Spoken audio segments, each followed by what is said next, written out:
Back with Bobby and JG Radio. Today we're speaking with Jason Glast. He's one of the top agents in Jason Glast. The Jason Glast. We forgot the. Yeah, he's been in the real estate game for 12 years. He graduated law school from UT. Been in the San Antonio Business Journal as a top 10 real estate agents from 2009 to 2013, and 7-time Platinum Top 50 winner. How you doing, Jason? Hey, I'm great. Thank y'all for having me today. No, thank you for gracing us with your presence, man. This is awesome. He was one of our favorite agents in our office, Keller Williams Realty, I-10 Market Center. So, Jason, this is your game. So let's talk a little bit about where are some of the most popular luxury markets out there right now.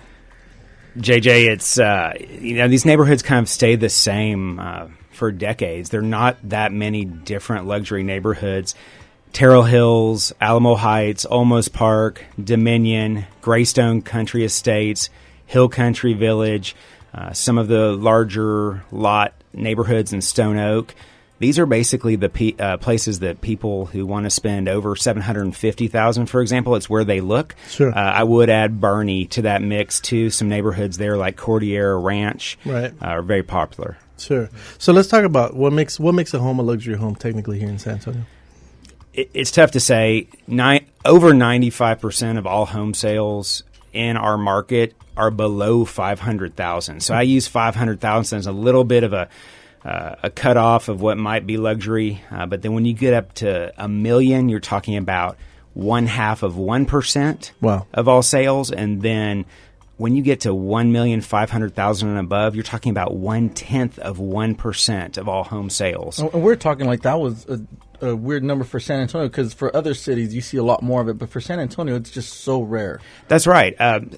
We don't necessarily have the money yet that a Dallas and Houston and Austin have, but it is increasing, because when I first broke in 12 years ago, it was more like 25 sales that would ever happen at $1 million and above, where today that number is closer to 100. You personally, right? Yeah, That's exactly. It's all No, you. I deny that. Yeah, absolutely.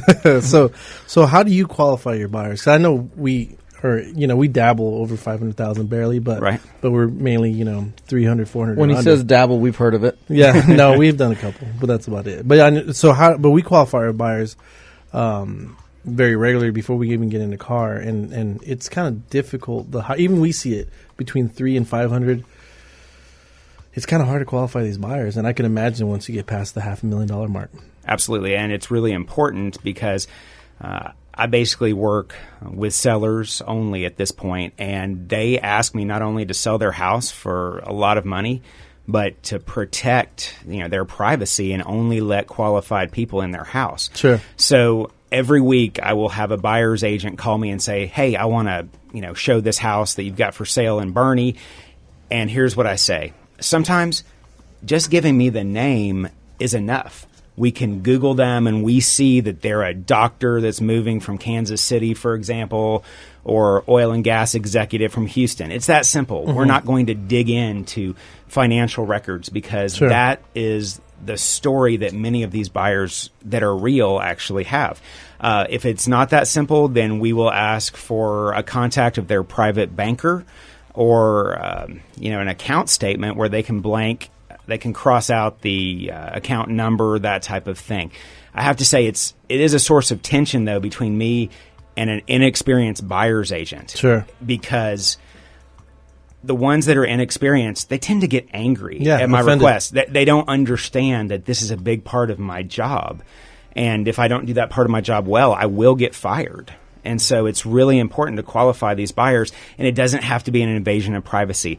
I learned many years ago that if someone has it, they're not afraid to prove it, because they know how the game is played. Yeah. This is not their first rodeo. Yeah, you don't do a first-time home home buyers are in them. We've seen this too. When somebody, if they have a good credit, they're not afraid to show you they have good credit. The people that don't, they're very hesitant. They have something to hide. And honestly, like, I've been through this with you. It's been a couple of years. I had a client that was selling a house in the Dominion, and then was buying a home in Aqua Springs. It was one of your listings. And you called me, and all right, who are these people? And I had you gave me the third degree, and I felt a little violated from my client. But well, it's understood. And I try not to have it that way, because I do want to show the house to your client.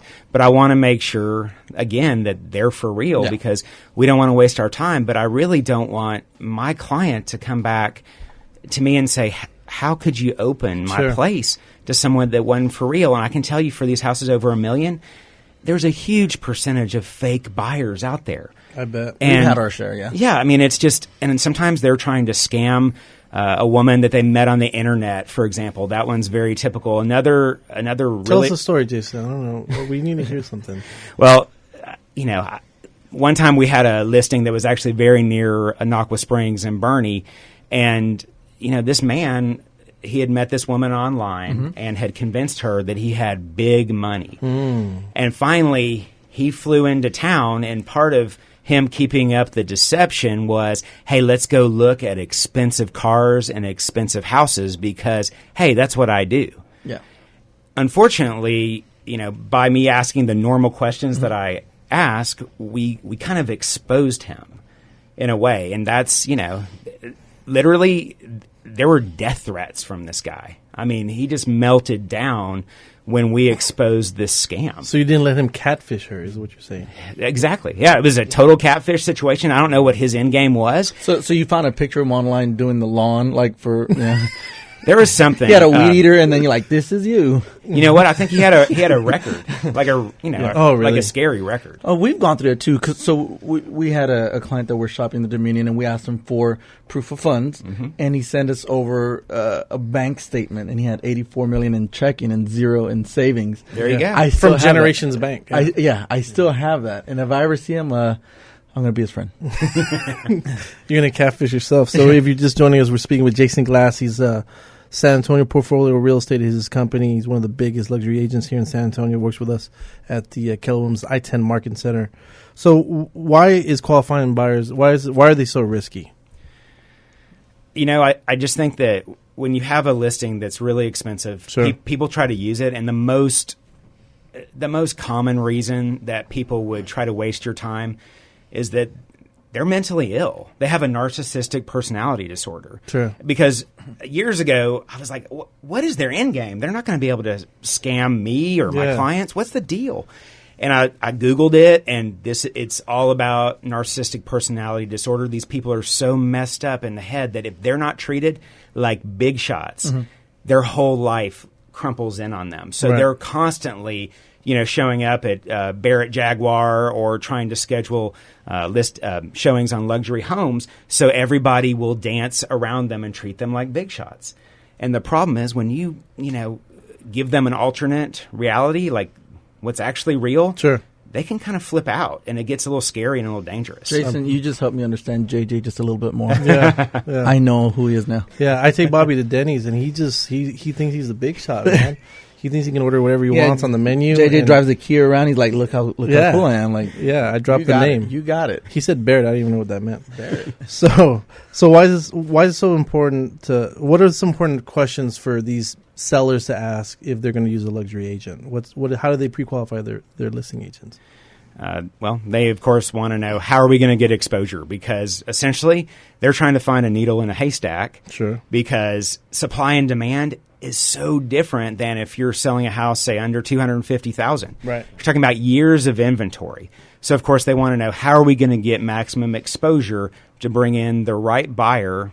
So, we're going to be the one to sell when maybe our entire neighborhood is just sitting there on the market. Right. And you have the connections throughout the industry. You're very well known, and it's a big deal. When you're looking with a buyer in that price range, I mean, you're just one of the go-to names out there that's put out. As Jason Glass will probably know the inventory, know what's coming up, know what's been around, know how it's priced, and so we kind of look to you for that. Well, thank you knowledge. Thank you for saying that. But when I'm meeting with sellers, I do try to convince them specifically and through stories about how their property will have maximum exposure. They will not need to worry about people knowing about it. My challenge is to get them to understand how difficult and how rare it is to sell a house at their price range. Sure. Because they a lot of times will hang out with other people that also have houses that are in that price range. Right. And so I have to talk to them about, hey, we're talking about 91 houses will sell all year in your price range. Okay, Right. let's be realistic, and I need for y'all to have your house perfect. we're going to get it perfect before it goes on the market so we can photograph it beautifully.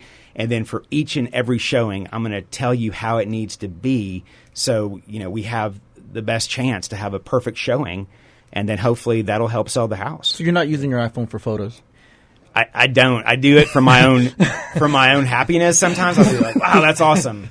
Let me see what I can do. But yeah, I definitely have a professional photographer. Yeah, he's awesome. So back on the buyer side. So what should luxury agents ask buyers before working with them, you think? Well, definitely, qualify them first. Sure. But, after that, so I have a buyer specialist that works for me. Her name's Elizabeth Priest. She's great at this where, she's not going to let them get into a bad investment. And, when you're buying a luxury home, as I've said, there's not that many sales. It's not an easy resale. Right. So it's really, but the ones that actually sell, they all have things in common. So they're not good rentals is what you're saying.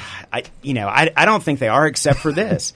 It's like not as funny as you think because there are no luxury homes for rent. And so all these people, they'll sell their house and they need 6 months. It's kind of like, Shanae and I were talking about that, your previous guest. Sure. It's like they need to rent something for 6 months to a year.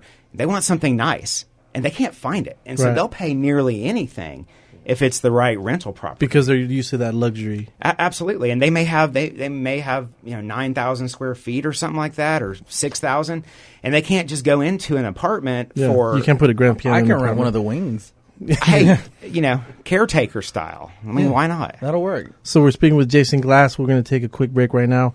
If you want some more information about Jason and his team, you go to jasonglast, that's GLAST.com. Again, that's jasonglast.com. We'll be right back with Bobby and JJ Radio.